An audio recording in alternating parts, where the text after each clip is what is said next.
Since the release of the refreshed Tesla Model 3 Performance, many of you have been waiting for my take on this incredible car. Well, what if I told you that I had the 2024 Model 3 Performance and have been driving it every day so I can give you an honest review on its features inside and out, tackle its pros and cons, and compare it to my 2021 Model 3 Performance? Well, that's exactly what happened. I've kept you waiting long enough, so let's get right into it. Shout out to this video sponsor, TeslaNeckPillows.com. Upgrade your Tesla driving experience with pillows that enhance posture and provide support for your neck, back, and shoulders. Featuring adjustable memory foam and soft vegan leather, they embody a blend of style, comfort, and health benefits, making every ride in your Tesla more enjoyable. Check them out at TeslaNeckPillows.com or use the link in the description. As always, this video will be broken up into sections. You can skip to any section using the chapter bar at the bottom of this video. First, let's get right into it with the exterior. In my previous Model 3 Performance review, I mentioned that I wish the performance version of the previous generation model had design changes to make the car look more aggressive and stand out from the base models, like how BMW's M and Mercedes AMG versions stand out. My old Model 3 came with performance upgrades like a rear spoiler, 21-inch rims, and red brake calipers. But other than that, when comparing it to the base and long-range models, there are no distinct design changes to make it look like a performance car. Well, that completely changes in 2024. Now, when you see a Model 3 Performance, you know it's a Model 3 Performance. This is because Tesla not only gives you a rear spoiler, bigger, sportier rims, and red calipers, but they completely redesigned the front bumper, giving it sharper lines, air vents, and a front lip. Not only that, but a spoiler rear diffuser is also added, making the entire car look mean and aggressive. And lastly, like the Plaid Model S, the 3 Performance finally gets its own badge. All of this combined with the new streamlined headlights and taillights makes this car look far better than my old Model 3 Performance. You may have seen images and video of these changes. However, I have to say that in person it looks 1000x better. I've had no complaints about the exterior, however. I do think the old Uber Turbine wheels look better than the new wheels, but thankfully you can remove the aero fins to make the wheels look sportier. I think it'll grow on me. Before getting in the Model 3 Performance, I also spent some time with the base 2024 Model 3. And the first thing I noticed when I sat inside was how much of an upgrade it was compared to my old Model 3. The Performance version is identical with the addition of 2 changes, which we'll talk about in a minute. First, I just want to talk about the overall changes in all the 2024 trims. The first thing I noticed was how much nicer everything looked and felt. It feels like a completely different car. There's this nice material on the doors which makes it feel more luxurious. And there's now an ambient light bar that runs along the dashboard to the front doors, to the rear doors, which you can change to any color you want.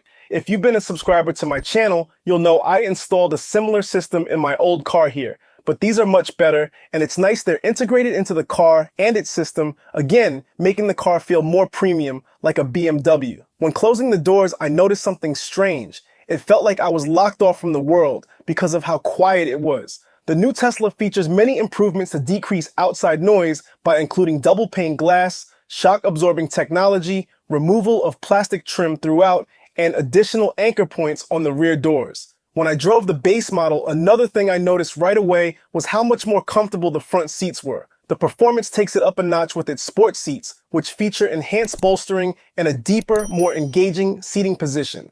The entire seat is completely different, including the headrests, which also now feature the ludicrous badge. But what makes these seats even better is they're now ventilated and can be cooled while driving. Surprisingly, even with the sports seats, they're still very comfortable on long drives, which I've been doing a lot of. Another thing I like is the upgraded center console and glove box, which now have a sliding mechanism that can hide the cup holders, making it look even cleaner inside.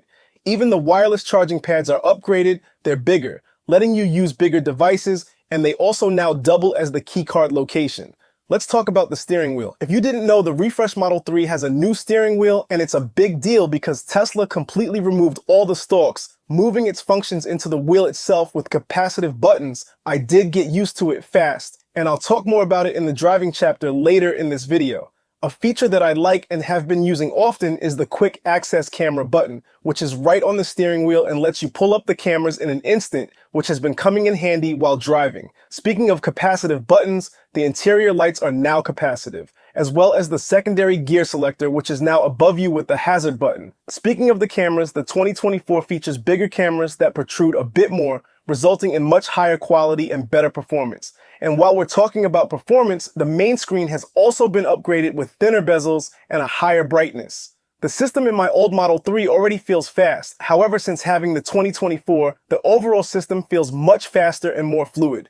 I'm sure the upgraded Wi-Fi and Bluetooth capabilities contribute to this. Another small new feature that I like is the blind spot indicators hidden in the window speakers. Speaking of speakers, the 2024 now features 17 speakers, dual subwoofers, and dual amplifiers. My old Model 3 Performance has 15 speakers and one subwoofer and was the best sound system I've ever heard in a car. I didn't think it could be beaten. That's until I got my hands on this bad boy, and I have no words. It's unbelievable, and you need to hear it to understand. Also, the 2024 gets an additional exterior speaker at the rear of the car, not only upgrading your tailgating experience, but the two exterior speakers doubling as the horn instead of a traditional one. While we're still on the interior, let's talk about the back seats. I don't sit in the back seats of my own car, but I have been back there to make content, so I have a pretty good idea of how my previous Model 3 feels, which is tight and slightly uncomfortable. The 2024 refresh features better seats due to them being higher up,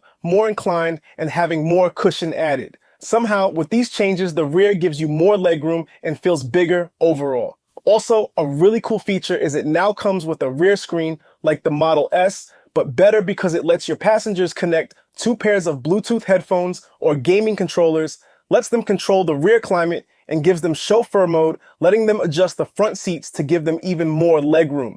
All I need now is a chauffeur so I can take advantage of all this. Before we move on, I just wanted to mention the upgrades to the frunk and the trunk, which both feature more room. The frunk also changes the location of the windshield fluid, making it easier to reach and use. The trunk now gives you two side pockets instead of one and features double-powered struts, since there have been complaints of the old Model 3 trunk being misaligned over time.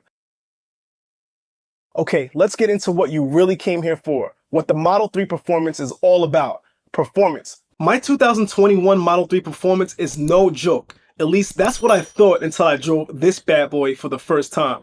I thought the previous 3.10 to 60 time and its 455 horsepower was impressive, but man, the acceleration of this car is on another level. It's got 510 horsepower, 2.90 to 60, and a higher top speed of 163 miles per hour. You can immediately notice the difference. It feels like a completely different car.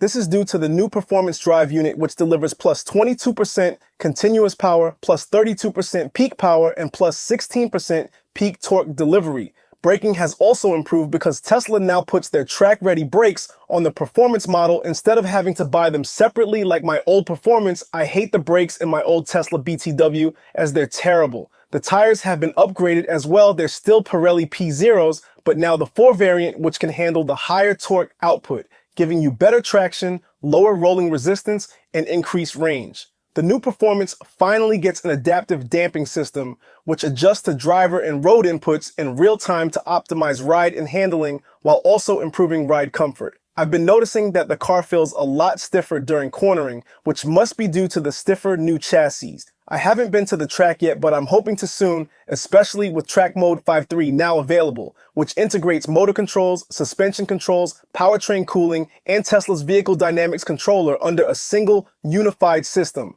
The car is scary fast and tons of fun to drive, and it feels like it's getting better each day. As I mentioned earlier, the car features many improvements to decrease outside noise by including double pane glass, shock absorbing technology, removal of plastic trim throughout, and additional anchor points on the rear doors. This means a huge decrease in road noise while driving, which is noticeable right away. It feels like a sanctuary inside this thing. While we're on the subject of driving, as I mentioned before, Tesla completely removed the stalks, and now there are 3 ways to put the car in gear. 1. You can use the new swipe gesture on the side of the screen to put the car in drive or reverse, or you can use the automatic feature, which determines if the car should be in drive or reverse by using the sensors on the car. For example, if the front of the car is facing a wall, the car will automatically put itself in reverse when the pedal is pressed.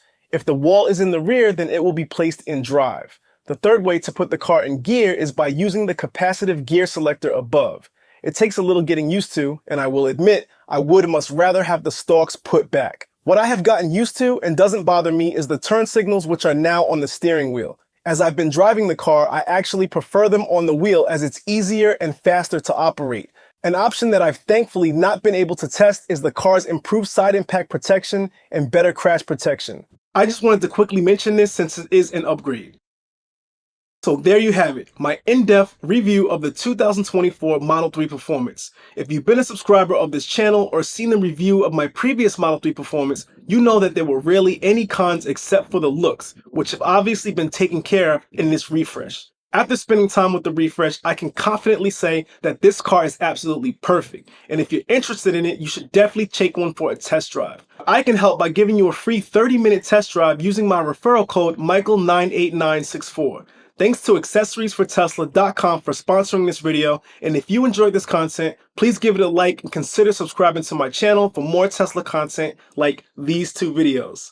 Until next time, peace.